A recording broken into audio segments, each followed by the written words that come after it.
আর যেখানে থাকো খবরদার নিজেদের আখলাক ইমান আমল এটা খুব গুরুত্বপূর্ণ বিষয়।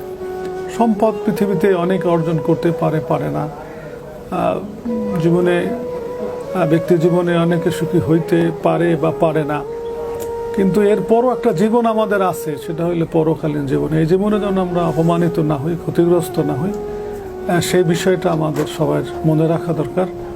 অভাব থাকতে পারে, অভাবের কারণে আমরা অসৎস বা অসত্য বা শরিয়াত গর্হিত কোনো পন্থায় আমরা সম্পদ অর্জন করার চেষ্টা করব না।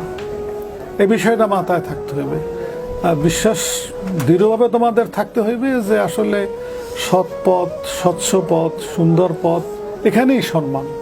অস্বচ্ছ, অসুন্দর বা মিথ্যা এই পথে কোনোদিন শান্তি নেই, কোনোদিন সম্মান নাই।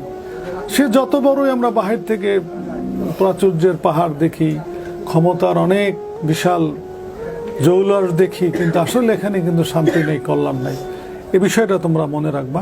সমাজে আমরা টিকতে চাই জ্ঞান দিয়া, আদর্শ দিয়া, যুক্তি দিয়া, কৌশল দিয়া, পেশি শক্তি দিয়া না, দলাদলি গ্রুপিং করিয়া না, মারামারি হানাহানি করিয়া না। এ বিষয়টা কিন্তু আমাদের সকলের খেয়াল রাখা দরকার। আর তোমরা পড়াশোনাও করবা, পেশার জন্য চেষ্টা করবা, যে পেশায় যে নিয়োজিত সফল ব্যক্তি হও এই ধরনের চিন্তা করবা।